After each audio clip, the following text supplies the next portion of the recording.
Hola, muy buenas noches, bienvenidos. Gracias por acompañarnos. Estamos aquí para compartir esta hora de información en la que intentaremos entregarles algunos de los temas más importantes. Indudablemente que en estos días hemos concentrado un poco la atención en el ámbito político. Hay mucho tema nacional, obviamente, el tema del juez Lijo, lo que está sucediendo con el escándalo de Alberto Fernández y su ex pareja Fabiola Yáñez, lo que va derivando de los temas de corrupción, el comportamiento del gobierno en medio de todo esto, con lo que vamos viendo como una suerte de arremetida con la reglamentación tanto de algunos temas del DNU como de la ley base que se aprobó últimamente. Y en esto me parece que debemos concentrarnos un poco de cómo todo esto que está ocurriendo políticamente está teniendo también repercusiones en lo que es la interna de la Libertad Avanza. Pero obviamente que a 8 meses en la práctica de haber asumido el gobierno, vamos a tratar de resumir cómo lo están viendo desde dos ópticas distintas a esta situación actual del país, a esta coyuntura. Viene para charlar con nosotros el senador Walter Guaya, que va a estar en instantes conversando desde una mirada peronista, si las hay, en Salta. Así que vamos a tener esa lectura. También viene un dirigente de la Unión Cívica Radical para conversar con nosotros, para tener esta otra vereda de cómo están viendo esta realidad del país. Y hoy va a venir un funcionario municipal. Queremos charlar con él, va a estar el secretario de Obras Públicas, Sergio Sorpúdez, porque independientemente de lo que está pasando con la obra pública en la municipalidad de Salta, lo que estamos viendo que está pasando en las calles y con algunas otras obras que se están haciendo, empieza a llamarnos la atención un contraste muy fuerte de 4 años de una gestión de la exintendenta Bettina Romero, en la que indudablemente las obras habían desaparecido o se hacían mal o no se hacían, pero fundamentalmente porque estamos viendo que se han concentrado mucho en algunos aspectos. El tema del arreglo de calles es bastante llamativo. Vamos a preguntar de cómo se está pudiendo hacer, porque estamos en un periodo de una crisis muy profunda, de un ajuste anunciado por el gobierno nacional, pero ajuste al fin y doloroso y yo le diría que profundo, sin recursos nacionales.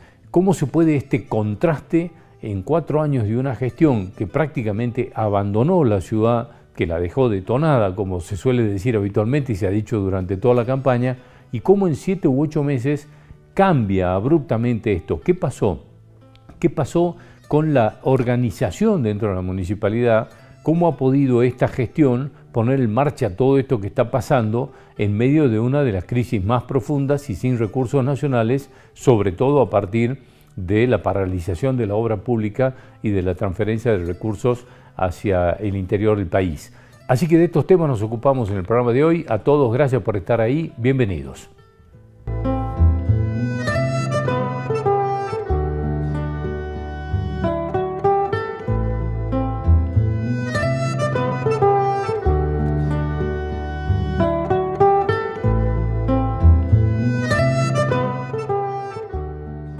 Bueno, le decía que hoy queríamos tener miradas diferentes de lo que está pasando en el país, de este momento de una coyuntura complicada, difícil de analizar, incluso con algunos ribetes que van derivando en temas judiciales, en algunos casos con niveles casi de escándalo, pero que indudablemente impactan en absolutamente toda la actividad. Y queremos ver cómo el senador Walter Guaya, desde una mirada peronista, está viendo todo esto que está ocurriendo, que me parece que es realmente importante de poder analizar. Así que Walter, como siempre, gracias por venir. Un gusto. Bueno, ¿cómo estás viendo todo esto que está pasando, digamos, con lo de Alberto Fernández, con lo del hijo, el gobierno que, digamos, en medio de todo esto, a mí se me representa un poco aquellos, ¿te acordás de este mimeógrafo que tiraban papeles permanentemente con las reglamentaciones de lo que fue aquel DNU y después de la ley bases?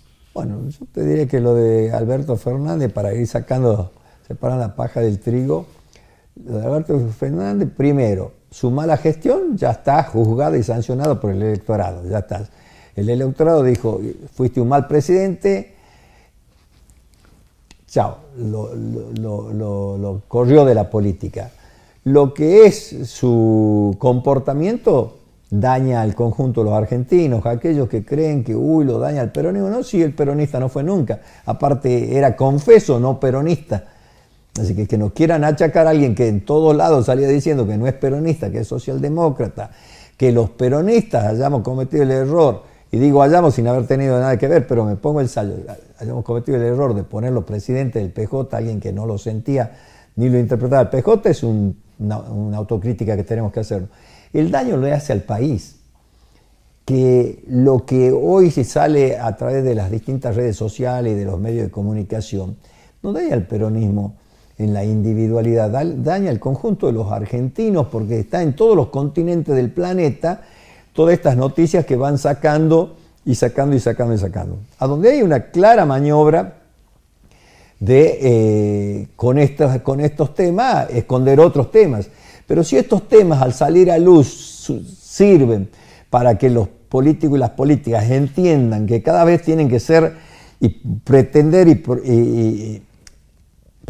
y ser mujeres y hombres probos, que la sociedad en ellos vean herramientas de resolver problemáticas, me parece bien. Así que no me quejo de cuando los suben a los políticos al escenario y les son duros desde la comunicación, porque eso debe llevar a la reflexión de que quienes hacen política lo tienen que hacer con convicciones, con vocación y con profesionalismo. Ahora, Walter, esto, digamos, ¿no alimenta un poco aquel discurso de la casta, el discurso de Milei de la casta? Digo porque seguramente con esto redoblan un poco aquel discurso. Ese discurso ya se instaló. Ese término, la casta, le pegó, le llegó a los jóvenes, a los adolescentes, y se generalizó en la sociedad, y por cualquier cosa vos sos la casta, vos sos la casta. Pero si alguien es la casta, es el gobierno. ¿Cómo podés despegarte de la casta si estás gobernando con lo peor de la casta? Estás con la casta del poder económico, estás con la casta del poder comunicacional, estás con la casta de los políticos que se fugaron toda una deuda externa con el Fondo Monetario. Estás con la peor de las castas, no tenés cómo zafar. Hacés lo peor de la casta, viajar 11 viajes al extranjero con los costos que tienen para reuniones de cuatros de copa. Si eso no es casta, entonces no sé a qué le quiere definir casta a la gente. Hay algunos que son más sinceros y dicen, a eso voté para que él sea lo malo. Lo quería de malo y haciendo desastre a Milei. Por eso lo voté y lo banco, listo, ese está bien, porque es el voto del odio. Y el odio no está mirando cómo construye, cómo crece. El odio busca, destruye, se destruye a sí mismo y busca destruir a los demás. Ese voto está ciego con él y es un porcentaje importante, un 20% de odiadores tiene la Argentina de todos los tiempos, de toda la vida, desde 1810 a hoy, y eso se permanece y es un núcleo fuerte que tiene Milei, haga lo que haga.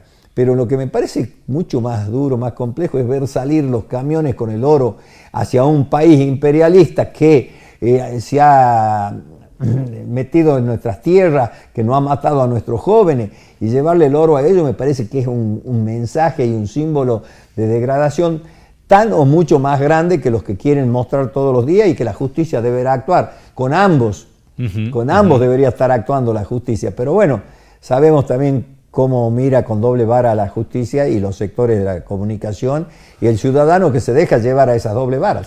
Bien, el análisis es que, digamos, es increíble, llama mucho la atención los niveles de apoyo que todavía tiene el gobierno de Milei en medio de todo, digamos, este ajuste, de todo lo que, digamos, son los análisis más negativos de esta gestión.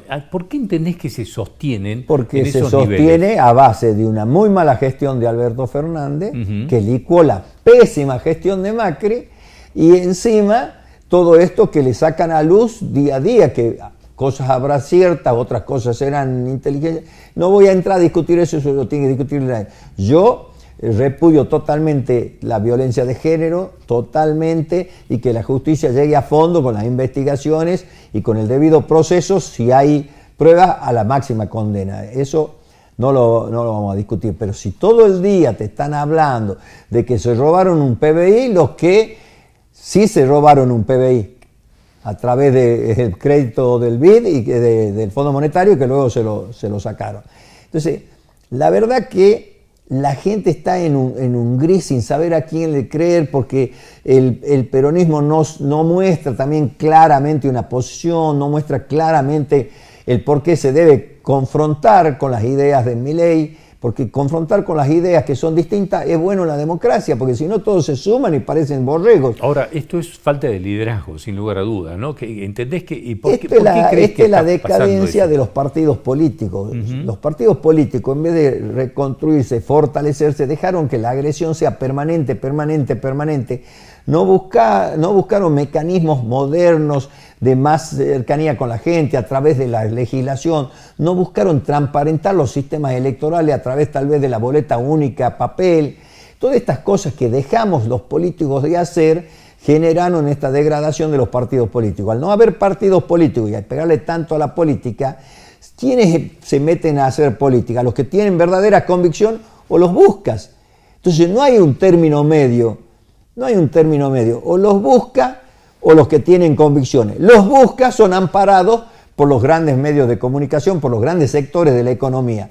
Y los que hacen política por convicción hay que detractarlos y horadarlos para que no tengan fuerza.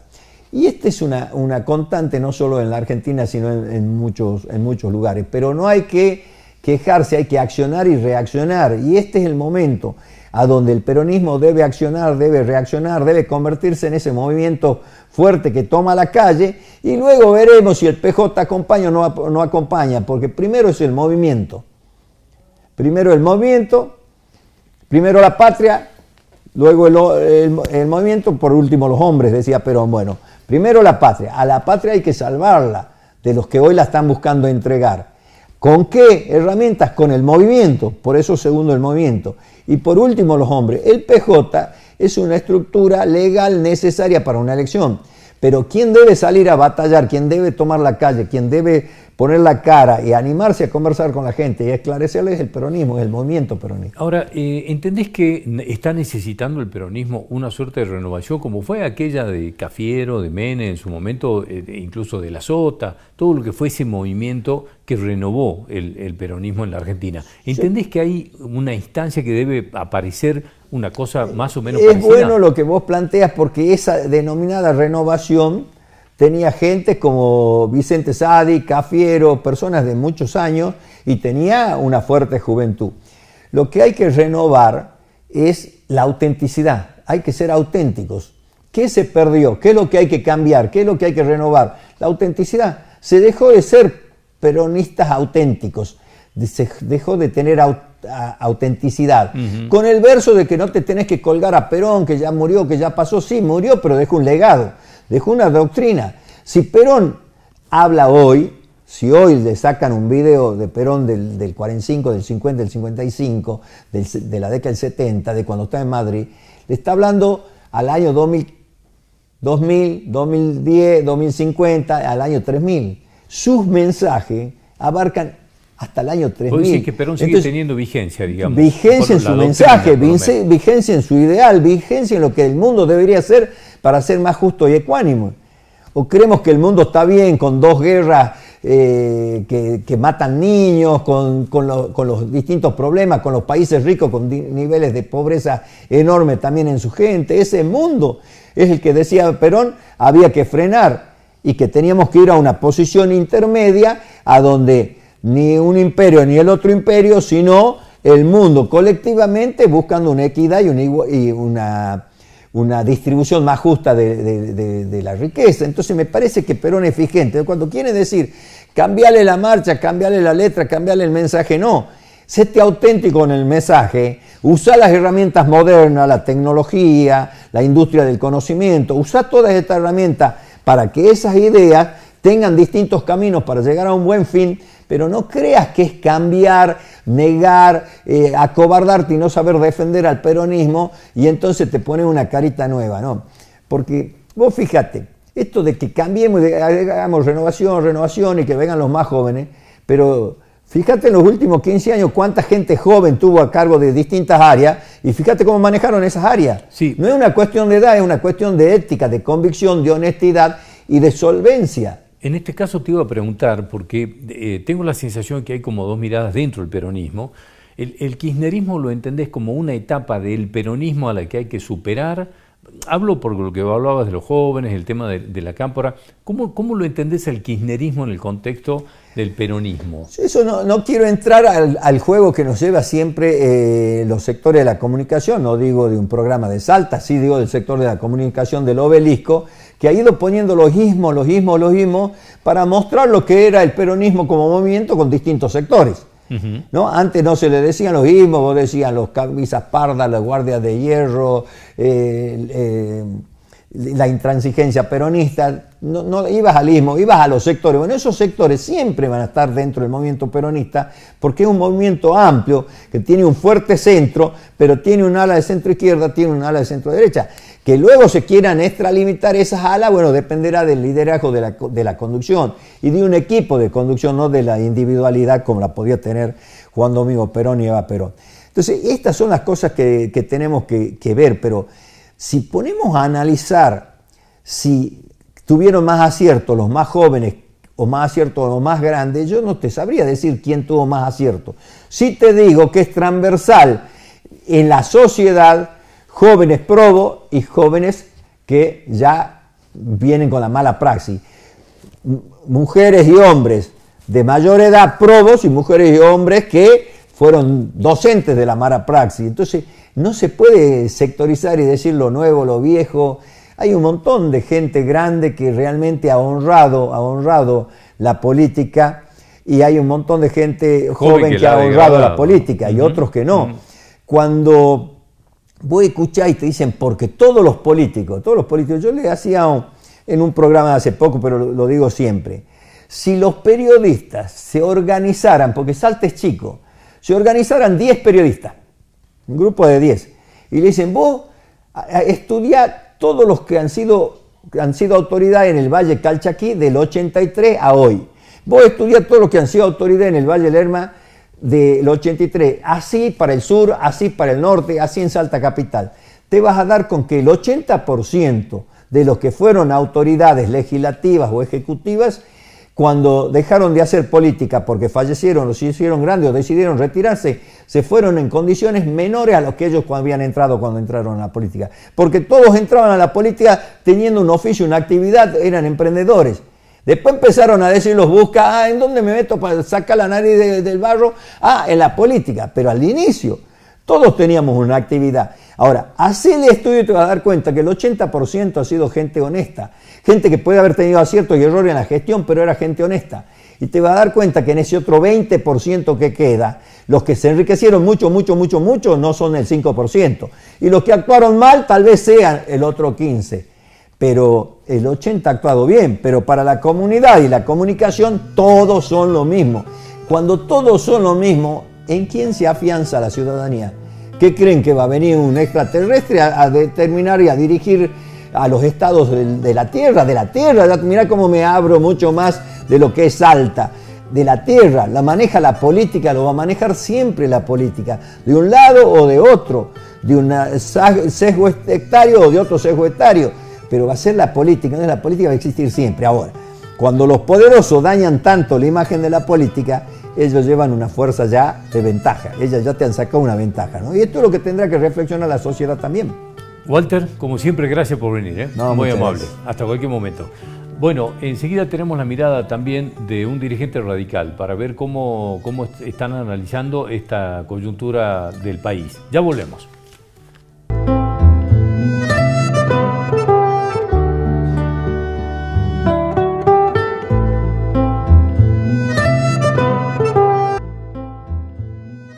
Bueno, lo hemos invitado a Miguel Dani, es el expresidente del radicalismo de Salta, exdiputado nacional, para que veamos desde otra mirada, desde otra vereda, este momento del país, todo esto que está ocurriendo, a ver cómo lo están mirando, porque en definitiva todo lo que hemos estado hablando de la falta de liderazgo está abarcando a prácticamente todos los sectores, digamos lo que es un poco la atomización de todos los partidos, fundamentalmente de la oposición. Así que Miguel, gracias por venir, como siempre, muy amable. Indio, un placer, ¿cómo andás? Muy bien, ¿vos cómo estás? Bien, bien, muy bien, muy bien. Bueno, ¿cómo estás viendo todo esto que está pasando en el país? Y te hablo de todo porque ya no sé tanto, digamos, todo esto que está pasando con Alberto Fernández, no tan solo el tema, digamos, de lo que es esta cuestión de la violencia de género con su expareja, el escándalo de los seguros, digamos que es un tema de corrupción bastante pronunciado. Todo esto que está ocurriendo en el Congreso con lo del juez Lijo, con lo de las dietas. Sí, es un momento complicado. Mira, Indio, en primer lugar, la cuestión económica, que es muy frágil para que la Argentina crezca. No hace falta tan solo un ajuste fiscal, ¿no? Aún ajustando 1 o 2 veces más de lo que está ajustando el gobierno, no quiere decir que se active la actividad económica. Y en eso tenemos que ser especialmente responsables, porque yo creo que no se toma conciencia de la precariedad de la economía, ¿no? Podemos hablar 2 horas de esto, pero la economía está muy precaria y no hay fuerzas que tiren para arriba la economía tan solo con la patita del ajuste fiscal, ¿no? Hace falta que el Estado, además de achicarse, como lo quiere achicar Milei, vengan los privados. Si no, corre el enorme riesgo el gobierno de Milei de que le pase lo mismo que a Macri, a Cambiemos. Nosotros nos pasó, ¿no? Que hicimos bien los deberes fiscales, pero después el segundo semestre indio nunca llegó. Y ahora está pasando, ¿no? Lo mismo, estamos en un segundo semestre, está, bueno, el RIGI ya en pleno, bueno, estamos expectantes hasta que eso jale para arriba la actividad económica, ¿no? Y después parece toda una película de un círculo vicioso que se repite mes a mes, ¿no? Se repite mes a mes, donde el gobierno tiene una habilidad terrible en comunicar, en camuflar algunas cosas con algún escándalo público, ¿no? Cada vez que cae en su imagen el gobierno o va a dar un traspié o quiere esconder algo, saca algunas cosas graves, por cierto, ¿no? Porque la verdad, Indio, te diría que te iba a decir, el kirchnerismo no dejó macana sin mandarse, ¿no? Y el término no dejó cagada sin hacer, ¿no? Permitime la expresión, Indio, porque la verdad es que lo que vos ves de Alberto es aberrante por donde lo mires, ¿no?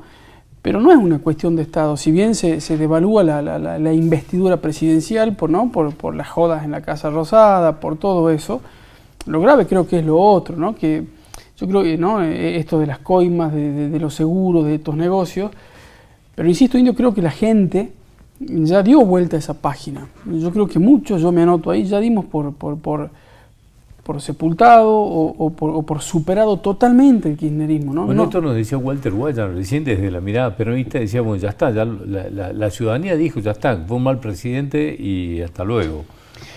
Y lo que yo veo ahora, totalmente, ¿no? Yo creo que es una crisis que va a trascender al justicialismo, ¿no? Yo creo que esto, y también, digo, ahí tenemos una oportunidad, los que o la oposición que quiere armar un espacio republicano y de centro. Hoy el centro en la Argentina hace rato que está roto, la Argentina discute desde los extremos, eso también no es bueno.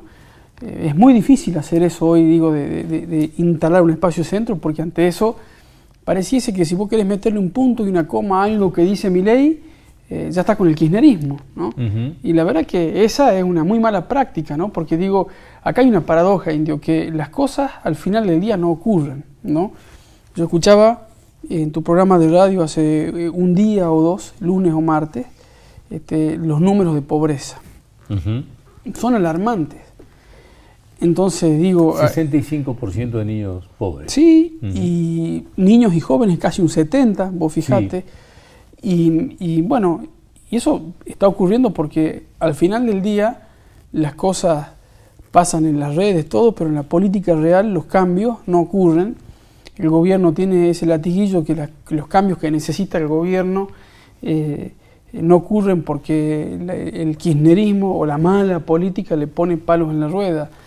Y sin embargo hay una doble vara, Indio, vos fíjate, se achica el gasto, por ejemplo, en educación, se recortan los gastos en desarrollo, en tecnología, ahí sí quieren un Estado chiquito, pero después le meten millones de dólares a la CIDE, eso sí le aprendieron bien al kirchnerismo, ¿no? Entonces hay una doble vara, donde en algunas cosas son actitudes de rata y otras no tanto, entonces creo que es un carnaval político que describe hoy la situación en una economía tan precaria, ¿no?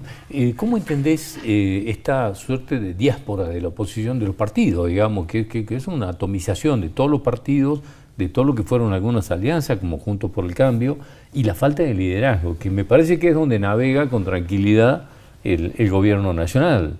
El radicalismo ha tomado la decisión de ayudarlo, Indio, y no se entiende bien nuestro rol, como siempre, digamos, pero no se entiende bien lo que está pasando. Si bien el presidente hay una suerte de fanatismo y demás, no tiene mucho resto político tampoco, porque la situación es precaria.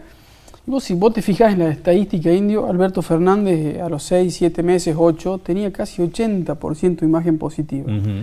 Cristina lo mismo, en el primer semestre y en el segundo de su gestión tenía 75% de imagen positiva. Macri lo mismo, 70%. En 8 meses Milei tiene 45%, la mitad. Pero está tranquilo porque además, gracias a Dios, porque además la oposición no está vertebrada, ¿no? Hoy cualquiera que quiere decir algo distinto, bueno, los trolls, las cosas, ¿no? Esta cultura de pensamiento único, que no ha sido tan solo privativa del kirchnerismo, también se está instalando en este gobierno, ¿no? En este gobierno hay muchos legisladores, yo hablo con muchos legisladores y Indio no quieren hablar, porque tienen mandatos precisos de no hablar, de no abrir a las otras fuerzas políticas. Difícil la situación. ¿Cómo estás viendo esto que está pasando entre Milei y Villarruel? Digamos, me parece que ahí hay ya una instancia, digamos, de alejamiento de difícil retorno. Creo que hay una cosa interna de la camarilla política y después hay cuestiones de Estado, Indio. La cuestión de Estado, que acá hay un quiebre central, que es esta doble vara de la que yo te hablo, que fue el juez Lijo, ¿no?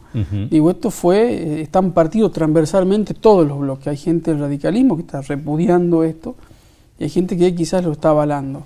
La Libertad Avanza también, lo mismo, un juez muy cuestionado, creo que es muy cuestionado con razones, legítimamente. No ha sido una persona de una trayectoria transparente, bueno, y ahí la vicepresidenta se ha expresado bien, yo creo que bien, y después hay una cuestión también creo que de celos políticos, ¿no? No, esto me lo permito decir desde afuera. La vicepresidenta tiene una imagen o llega a sectores donde Milei no puede llegar, ¿no? Sobre todo a los sectores mayores y eso. Ella tiene muy buena imagen. Bueno, será la misma historia de siempre. Lo del juez Lijo es muy extraño porque, digamos, llegó Milei con todo el discurso contra la casta, lo que es la casta política. Y me parece que si desde el ámbito judicial hay algo que representa esa casta que él despreciaba, de la que habló tan mal, me parece que es el juez Lijo, precisamente. Y que él lo proponga es muy llamativo, paradójico. ¿Sabes por qué, Indio, además? Porque hay muy pocos gobernadores en Argentina que no le deban favores al hijo, ¿no? Con esto se entiende todo, muy poco. Y bueno, pero tiene que ver también con esta ida y vuelta que él hace siempre. Digo, él desenmascaró, que todos aplaudíamos, la corrupción en las obras públicas. Bueno, creo que para entender eso hay que ir al juzgado del hijo hoy. Pero también estas idas y vueltas que, claro, ahora Milei fomenta este federalismo de vasallaje, visitas del ministro Caputo, también del ministro del Interior / jefe de gabinete, y si sos amigo te doy todo, si no sos amigo no te doy nada. ¿Y quién no era que la obra pública se iba a parar y en eso? Bueno, vos ves que no hay gobernador en la Argentina que no anuncie las promesas de obra pública, que creo que están bien, pero bueno, hay un paréntesis enorme en la falta de transparencia que todos decíamos, ¿no? Bueno, y estas son las contradicciones que el gobierno las tiene que superar y no tiene que enojarse porque las digamos, ¿no? ¿Cómo has analizado esto que pasó en la Cámara de Senadores? ¿Lo entendés como una torpeza? Porque después, digamos, está la otra discusión, cuánto tienen que ganar los legisladores, tienen que ganar bien, tienen que ganar mal, pero me parece que en un contexto como en el que estamos, ¿lo ves como una torpeza de quienes se suponen tienen experiencia y cintura política? Mira, es extraño lo que está pasando hoy, ¿no? Yo digo, lo de los senadores pareciese sí que están en el ostracismo. Digo, se subieron un 3 o un 4%, pero cuando vos ves la cifra final, bueno, es totalmente reprochable. Claro, ¿no? Una dieta de 9 millones de pesos, digamos, hace ruido. Es abuso, es abuso. Pero también, Indio, este tema se discute con mucho cinismo, porque, digo, nadie habla de los sueldos de la justicia de la Corte Suprema, de los embajadores, ¿no? Digo, los senadores y los diputados son la cara visible, ¿no? son la cara visible. De hecho, es muy distinto lo que gana un diputado o un senador en el Congreso y aquí en Salta también, ¿no? Entonces digo, para meter más el dedo en la llaga. Pero ayer los diputados salieron a decir, che, nosotros no tenemos nada que ver con esto, creo que gana justo la mitad de esto que se anunciaba. O menos, no. Pero además de eso, Indio, también hay una doble moral ahí terrible, porque es lo que yo te digo, Milei se enoja porque en el Senado se levantaron 4 o 5 veces el sueldo, pero no se enoja cuando le dan millones de dólares a la CIDE, y en definitiva, Indio, eso también es plata de los contribuyentes de los argentinos, que yo no creo que vos, tu productor, de la publicidad que vos podés vender a gatas, vos estarás de acuerdo, decís, che, bueno, yo quiero un mejor hospital, escuela, pero yo no quiero plata para espías. No, ¿dónde está esa doble...? Que además son fondos reservados, que encima son fondos que no sabes el destino ni cómo se utilizan, ¿no? Bueno, ahí el radicalismo también va a controlar esas cuentas. Ahora hay una novedad con la comisión bicameral. El radicalismo, una de las figuras del radicalismo va a auditar esos números oficialmente designados por el Congreso. Martín Lustó. Sí, pero bueno, son esas cosas que el gobierno, tienen esa doble vara, ¿no? Bueno, a partir de aquí, digamos, me parece que esto que vos, con lo que comenzaste, que es el tema económico, pasó el primer semestre, que iba a ser duro, ahora parece que va a ser el segundo semestre también pinta para muy duro. ¿Dónde ves que esto empieza a salir? Porque, digamos, hay como un objetivo, el otro día creo que me decía Pedro Butazzoni aquí, es como monotemático el gobierno, hay que bajar la inflación y superar fiscal, y no se sale de ahí, al costo que sea. Vos sabés, Indio, que el gobierno podría hoy hacer un doble o un triple ajuste fiscal, a términos de crueldad, ¿no? Si es que no lo ha sido antes, ¿no? Pero no alcanza con eso, porque tiene que poner a andar otros carriles, que no son los del ajuste del Estado, ¿no? Y es ahí donde creo que hay una buena plataforma, que ríe, porque sí es la parte buena, pero también siempre se queda en la mitad del camino, porque no saca el cepo, porque también uno va a venir a invertir millones de dólares para producir esta copa de agua, pero si esta copa de agua producir nos cuesta igual que en Chile, pero al final del día le metemos así de impuestos, chao, estamos sonados. Entonces yo no veo por qué alguien vendría a invertir así acá, ¿no? Entonces hay como un mensaje contradictorio, digamos, si bien uno tiene que ver con lo específicamente económico, pero en el mismo mensaje de alentar las inversiones que vengan a través del RIGI, hay como un mensaje de que hay que dar seguridad jurídica. Y en medio de todo esto se propone a un personaje como el hijo para que sea miembro de la Corte Suprema de Justicia de la Nación. Ahí hay como una contradicción bastante fuerte. Claro, el gobierno hace los esfuerzos para volver a la OCDE, ¿no? Donde están los países más transparentes del mundo y demás. Bueno, esto nos deja mal parados. Y el último garante de esas inversiones es la Corte. Con una persona tan cuestionada es así. Entonces creo que, mira, lo que distingue, Indio, claramente a un gobierno o a una propuesta política cuando está en campaña, cuando está ejecutando el gobierno, es 90% de esfuerzo y 10% de idea y una gran parte de implementación, ¿no? Ellos han hecho al revés, ellos han tirado un montón de ideas en la campaña, donde estaban cómodos, y ahora cuando tienen que implementar esto, se han quedado cortos, porque muchas ideas son buenas, otras son contradictorias, ¿no? Porque también vuelvo a la doble vara Indio. El RIGI le da 30 años de estabilidad tributaria y demás a las grandes inversiones. Pero después el gobierno y la gente también se ruboriza cuando los jubilados le suben el 4% de la mínima, ¿no? Entonces eso te marca la temperatura política en la que está el país, ¿no? Quizás todavía no ha pasado suficientemente tiempo para parar la pelota y reflexionar mejor, ¿no? Bueno, esperemos que podamos seguir charlando de esto y quizás en mejores circunstancias en el país. Ojalá así sea. Gracias por venir, Miguel, como siempre. Muchas gracias, Indio. Muy amable. En el próximo bloque estamos hablando de la obra pública municipal. Viene el secretario de Obras Públicas a charlar con nosotros sobre algunos temas, no específicamente sobre algunas obras, sino de un contraste muy fuerte que se está notando en la ciudad de Salta. Ya volvemos.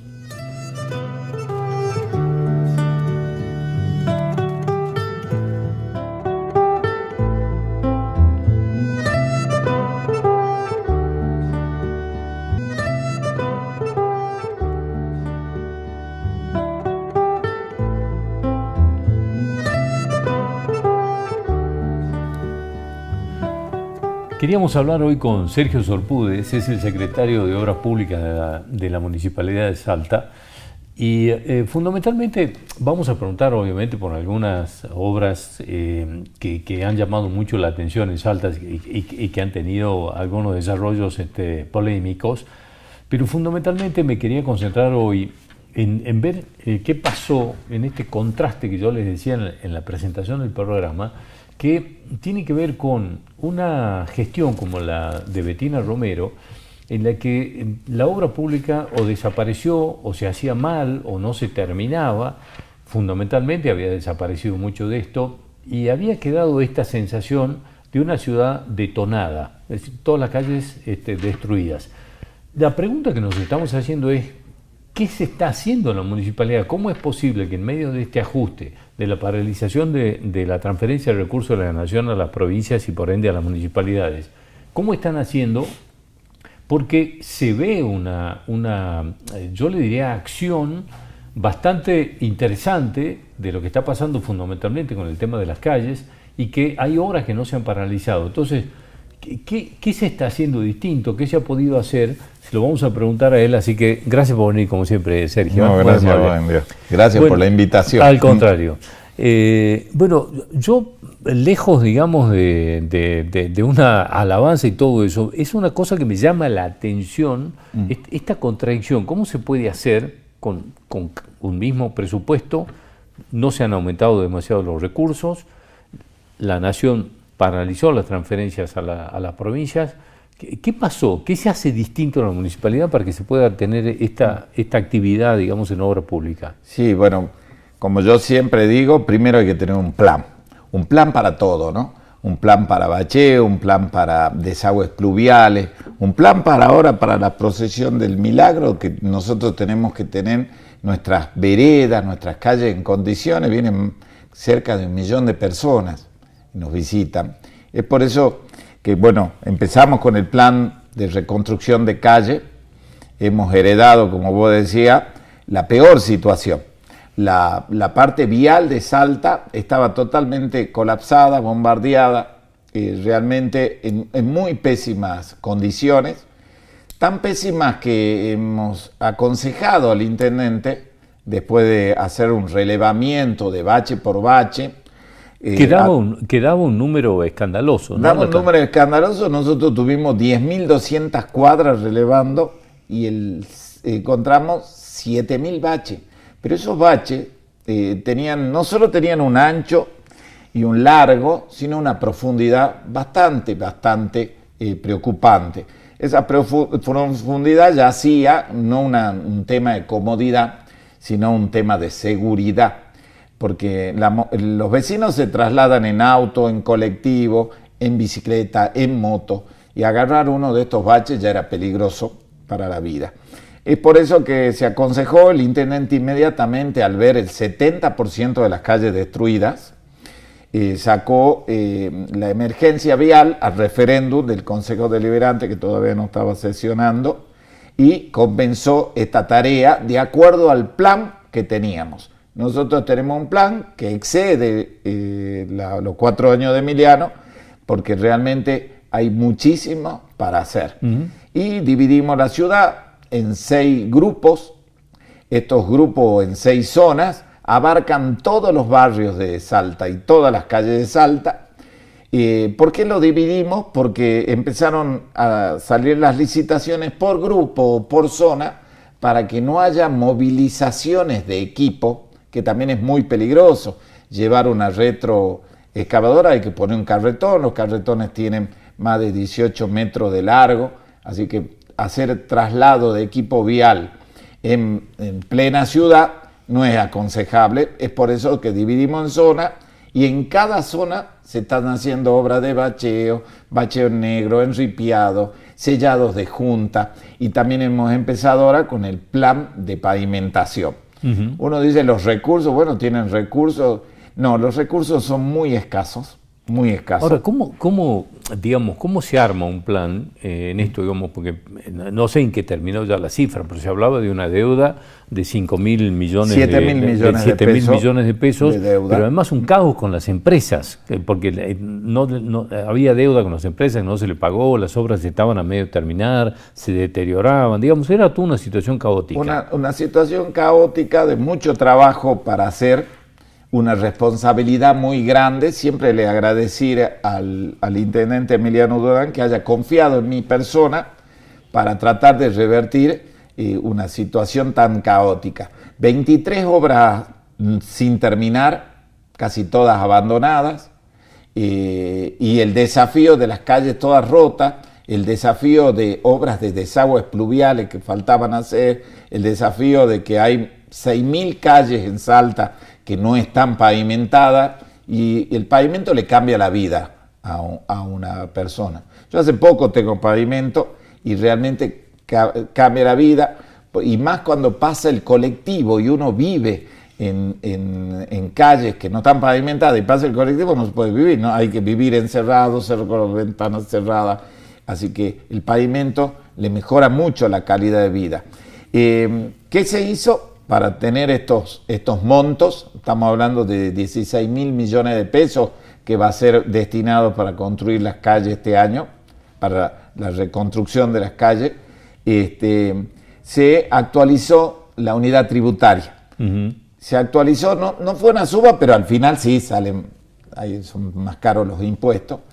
Pero nosotros tenemos esta enorme responsabilidad de ser austero y ser eficiente. Por eso hay que definir dónde se va a hacer el bacheo. Cada inspector le marca a la empresa con mucho recelo cuánto van a ser los metros cuadrados que va a demoler, lo va a cambiar. Trabajamos con Agua del Norte de la mano, con un convenio, donde le dijimos a Agua del Norte, bueno, que es de la provincia de Salta, es un mismo equipo como dice Emiliano, ¿qué hacemos? Que ellos se encarguen de lo que saben, arreglar las cañerías, cambiar las conexiones, y nosotros de reconstruir las calzadas. Por eso se firmó un convenio con el gobierno de la provincia, donde nosotros vamos a hacer el arreglo de las calzadas, y si de ahí tenemos unos fondos que el gobierno los destinaba para otras empresas, los va a destinar a la municipalidad para reconstruir esas Pero calzadas. me pareció más interesante, digamos, esa coordinación. Es decir, che, estamos por arreglar esta calle, ¿por qué no arreglan primero las cañerías? Y esto me pareció que era como de sentido común. Es un sentido común y es la única manera, creo, que para llegar a tener las calles de Salta por lo menos transitables, ¿no?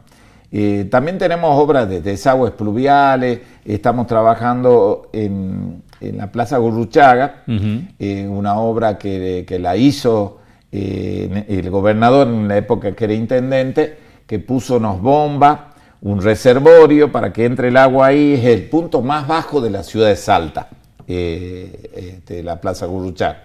Entonces se empoza el agua, se hizo una cisterna, todo, pero faltaba que las bombas lo tiren a los canales existentes que estaban más altos que la plaza. Esa obra ya lo hicimos, ya lo hemos terminado, se ha limpiado todo lo que es la cisterna, estamos sacando ahora un pliego a licitación de toda la parte de la Urquiza detrás de lo que es el ferrocarril, y también se inunda porque nosotros tenemos las vías del ferrocarril que atraviesa diagonalmente toda la ciudad, y en muchos casos las alcantarillas son de años, alcantarillas que le llamaban boca ratón, que no es más que un tubo o un caño hecho con piedras que no llega ni a 1 metro. Entonces nosotros necesitamos... Eso es insuficiente totalmente. Insuficiente totalmente, así como en algún momento se abrieron los pasos a niveles para poder que pasen los autos, como en la Santiago del Estero, en la Güemes, todo eso antes no se podía pasar, sí, claro. Cruzaba la vía. Así como se abrieron eso, ahora necesitamos abrir, pero para que el agua pueda pasar y no se estanque y no inunde a los barrios. Estamos trabajando en eso, el canal ADET, y hay muchos proyectos porque hay un plan integral de desagües pluviales para la ciudad de Te iba Salta. a preguntar eso, ¿cómo se preparan, digamos? Porque no estamos lejos, en octubre empieza la temporada de lluvia, así Sí. ¿qué se está haciendo como previsión? Este es el momento de trabajar, no solo en lo que es los bacheos, los sellados de junta, que son obras de mantenimiento, sino también en trabajar en limpiar todos los canales existentes que hay en Salta. Hay muchos. Tratar de darle la sección que tienen, si hay alguna alcantarilla chica, tratar de cambiarla lo más rápido posible. Hay canales que no llegaban al río Arenales, como la DEP, le faltaba 300 metros. Entonces estaba revestido y en el parque de la Bicentenario, en el sur, llegaba y se cortaba. Y ya se hacía un cruce de agua erróneo, eso estamos revistiéndolo, faltaban 300 metros para que vaya al río Arenales. También estamos trabajando en varios proyectos porque este es el momento de hacerlo y tenemos que tener nuestros canales limpios. Por eso nos apurábamos en una de las obras abandonadas, paralizadas, como el canal de la Irigoyen. Sí, sí. Nos abocamos mucho a eso porque es uno de los desagües más importantes que tiene la ciudad. Los dos más importantes, el canal este, o canal de la Irigoyen, y el canal oeste, Juan 23. El Juan 23 se lo está limpiando, se está dando la sección. Renegamos mucho con el tema de la basura.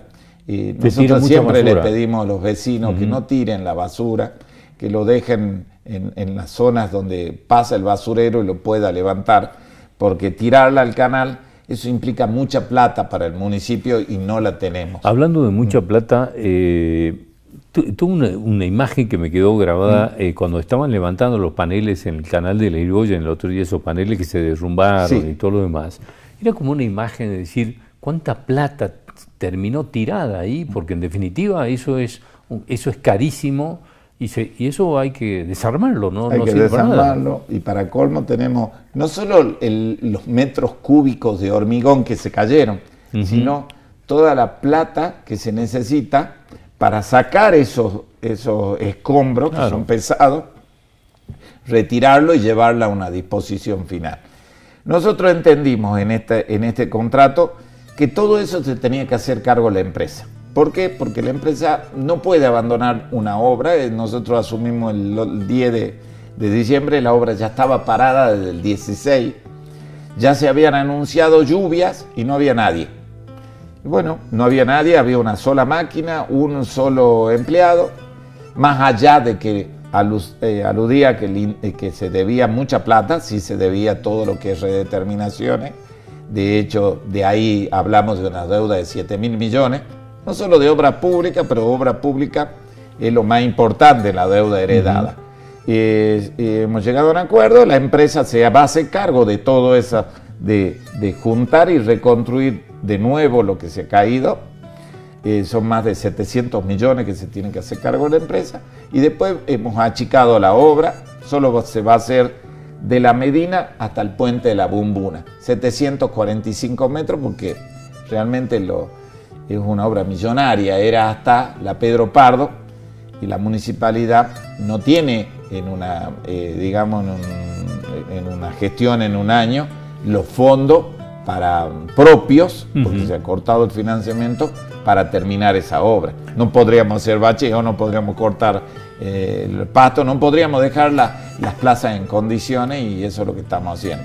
Pavimento, plaza, iluminación son los pilares principales que tiene que tener esta MUNI.